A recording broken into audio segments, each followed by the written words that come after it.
C'est le retour de votre magazine 100% régional, l'Alsace innovante et créative. Au programme cette semaine, visite de l'Institut alsacien pour la prise en charge de l'obésité, retour sur la gestion de l'île de Manial et portrait de Jordan Kellhoffner, jeune chef d'entreprise.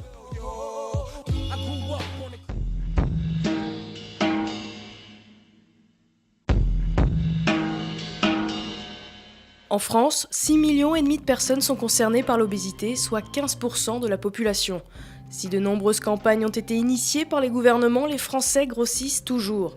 À l'origine, l'Institut IPCO est spécialisé dans la chirurgie et la pose d'anneaux gastriques, mais le surpoids et l'obésité sont des problèmes de fond. Pour enrayer la tendance, le Dr Kellmer a mis au point le programme Pondera. Objectif, offrir une alternative et un traitement de fond.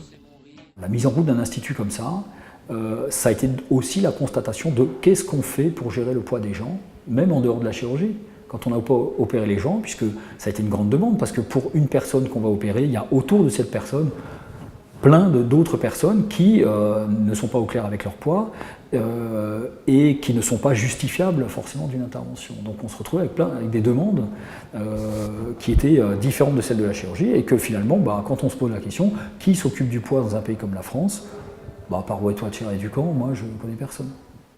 Pondera est l'unique approche transversale en France. Des sociologues, psychologues, diététiciens et accompagnateurs physiques se sont réunis pour bouleverser les paramètres de vie.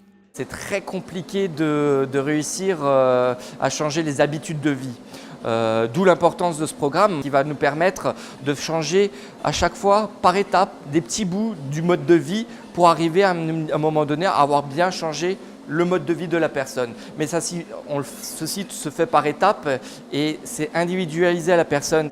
Pour compléter le tableau, les diététiciens proposent un nouveau mode d'alimentation bien loin des calculs de calories, une façon de réapprendre à manger sans frustration.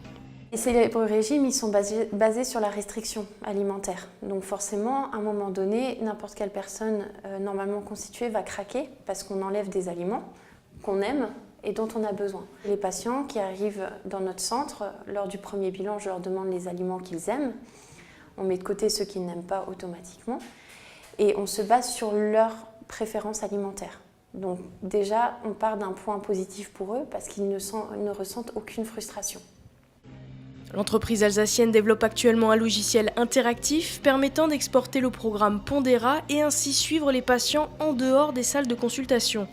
Ce système informatique innovant et connecté permettra l'ouverture prochaine de 26 nouvelles structures.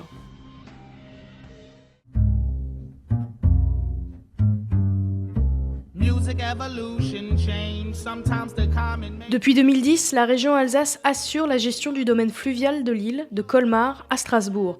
Cette rivière qui baigne la plaine d'Alsace s'étend sur 220 km. Le 16 mai 2014, le Conseil régional a approuvé un schéma de gestion sur 10 ans. Avec un coût global de 19 millions d'euros, le projet vise à développer le potentiel économique du domaine et à préserver l'équilibre écologique du territoire. On a récupéré la gestion de l'île de Manial en 2010. Jusque-là, c'était une compétence État, une gestion par l'État. Quand on a récupéré toute la gestion de l'île, il y avait beaucoup de travaux qui restaient en retard, avec beaucoup de choses à rattraper. Alors pour travailler sur un plan pluriannuel, on a d'abord fait un état des lieux très clair sur l'ensemble de l'état de l'île, ses crues, l'état de ses digues. L'île aujourd'hui, c'est 220 km de cours d'eau, c'est 70 ouvrages. C'est toute une série d'impressionnants dispositifs qu'il a fallu réguler. Donc on a mis ça en place depuis cette année sur un plan pluriannuel. L'entretien et la gestion de l'île de Manial, c'est d'abord des travaux de réhabilitation et une protection de l'environnement urbain et agricole. Grâce au soutien des différents partenaires, la région a mis l'accent sur la sécurisation des abords de l'île. L'enjeu, il est majeur sur l'île parce que en gros, on a estimé qu'en crue centenale, on est environ 11 000 personnes qui seraient touchées par une crue centenale, 1800 par une crue décennale. C'est surtout un enjeu économique, c'est-à-dire l'ensemble des surfaces qui seraient concernées. Ça pèserait de 5 à 8 millions d'euros par an, que nous coûterait, d'où l'enjeu d'investir aussi dans les infrastructures de protection et les zones d'expansion de crues.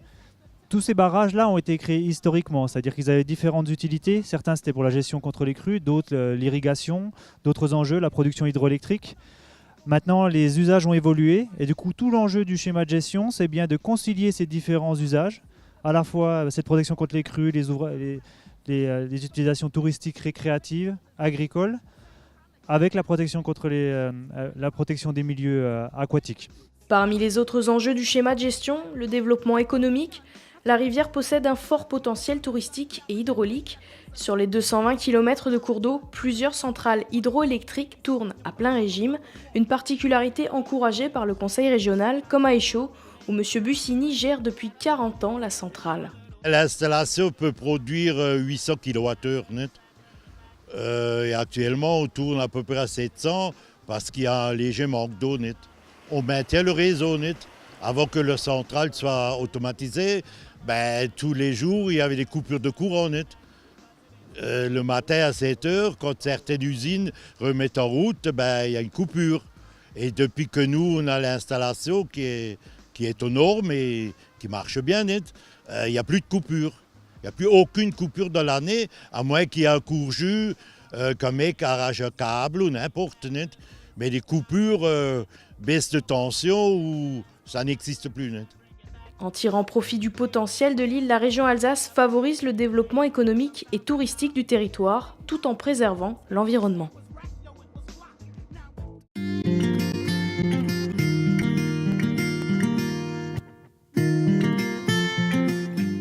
À seulement 24 ans, Jordan n'est pas une jeune femme comme les autres. Depuis 5 ans, elle gère d'une main de maître son institut Ashleital, Évasion des Sens. Projet de toute une vie, l'entreprise lui prend tout son temps. Jordan n'hésite pas à se salir les mains pour rénover elle-même la bâtisse. Aujourd'hui, l'entreprise marche. Jordan dirige quotidiennement 2 employés et une apprentie. Une aventure humaine qui fait d'elle une talentueuse femme d'affaires. L'Institut Évasion des Sens, c'est mon institut depuis l'âge de mes 19 ans. Aujourd'hui, j'en ai 24. J'ai 3 employés qui travaillent avec moi, dont une apprentie. Donc c'est un petit peu ma vie, surtout l'Institut, parce que je sais, nuit et jour, je travaille là-dedans. Je gère tout, c'est moi qui ai créé mes protocoles de soins moi-même. J'ai créé ma propre ligne de cosmétiques aussi, qui porte le nom aussi de Évasion des Sens. J'ai repris une maison alsacienne qu'on a entièrement retapée nous-mêmes. Et donc on a vraiment agrandi des locaux, on est passé de 40 mètres carrés à 130 mètres carrés pour vraiment proposer des soins beaucoup plus approfondis et pour que les clientes soient vraiment chouchoutées de A à Z. J'ai une grande chance aussi d'avoir une bonne équipe avec moi, ce qui me permet aussi de pouvoir gérer plus facilement parce qu'elles sont vraiment très autonomes. Elles m'aident beaucoup de ce côté-là, j'ai pas besoin d'être derrière elles. Je peux même partir tranquillement en vacances, c'est elles qui vont gérer du coup la boutique pendant ce temps. Je peux leur faire 100% confiance de ce côté-là. Et ça, c'est vrai qu'à mon âge, ça aide beaucoup d'avoir une équipe à qui on peut faire confiance parce que c'est pas évident à 23 ans, 24 ans de devoir gérer trois esthéticiennes et puis qui sont plus âgées aussi, donc c'est pas évident. Et là, de ce côté-là, j'ai vraiment eu de la chance. J'aime bien surtout m'engager chez les jeunes, leur apprendre mon savoir-faire, leur montrer qu'on peut s'épanouir tout simplement dans un métier comme l'esthétique. Mon projet futur est de créer une école pour justement continuer dans la formation des jeunes parce que je tiens beaucoup à ces jeunes personnes comme moi. J'avais 17 ans quand je suis rentrée dans l'apprentissage et je trouve que c'est tellement bien quand des jeunes commencent déjà à travailler et puis apprennent vraiment un métier.